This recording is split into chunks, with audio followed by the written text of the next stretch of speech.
Alright, what's up guys? So we're just gonna jump straight into this video. Now this is the rear hub on the passenger side of my 350Z, and I don't know if you can tell, but alright, so if you can see this one here, this wheel stud is completely snapped. These two are badly stripped. So I'm gonna be replacing these three here. Now, to be honest, this is gonna be my first time doing it on a 350Z. I did it a couple times on my 240, so I kind of know the process. I'm gonna assume it's the same, so bear with me here. We're just gonna go ahead and get straight into it, all right? So I already took the tire off. As you can see, I have the car on a jack stand and it's up in the air. You can pick up the wheel studs. I got mine at my local auto parts store for about $2 a piece. So in total, this just came out to $6. So I'm pretty much just gonna take off the caliper, take off the rotor, see if I can pound out the studs, and hopefully I can wiggle it out and get the new ones in and just pull it through, and then that should be pretty much how I think it's gonna go. So let's do it right now.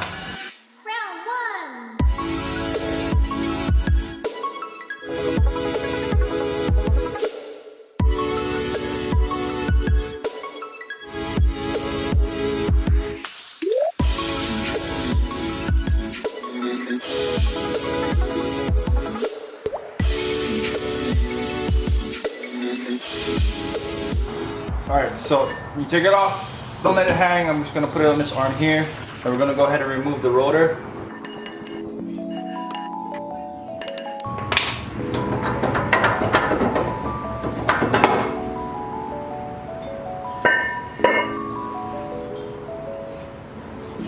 Alright, so here's the fun part. You're pretty much just gonna whack the studs out. So get yourself a hammer.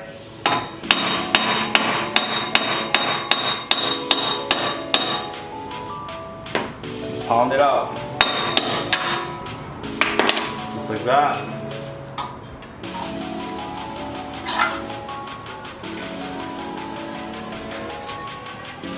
And this is the broken stud here. Alright, so I don't know if you can tell, but there is a little gap in here. It goes a bit deeper, so when I pull out the stud, I let it fall into this crevice here. That way I can maneuver it out.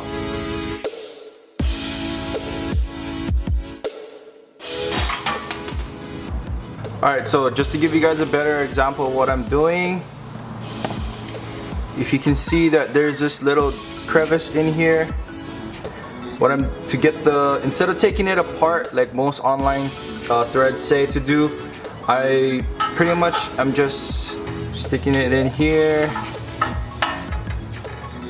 just like this,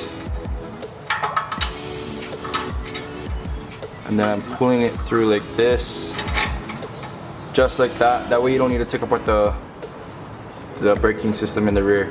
So to pull this through, take an axle nut that I had laying around, stick it over the end like this.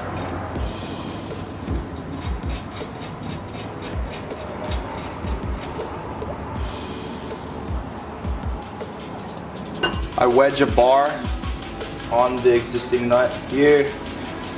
Then I'm just gonna go ahead and torque it down till the stud pulls itself through.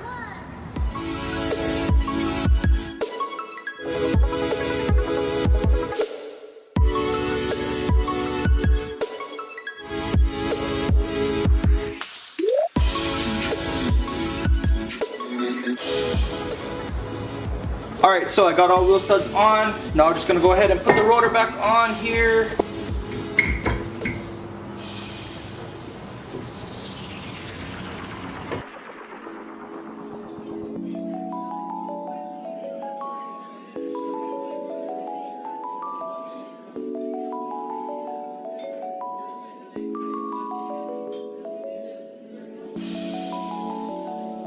Alright guys, so now that we got everything put back together, go ahead and put the wheel back on.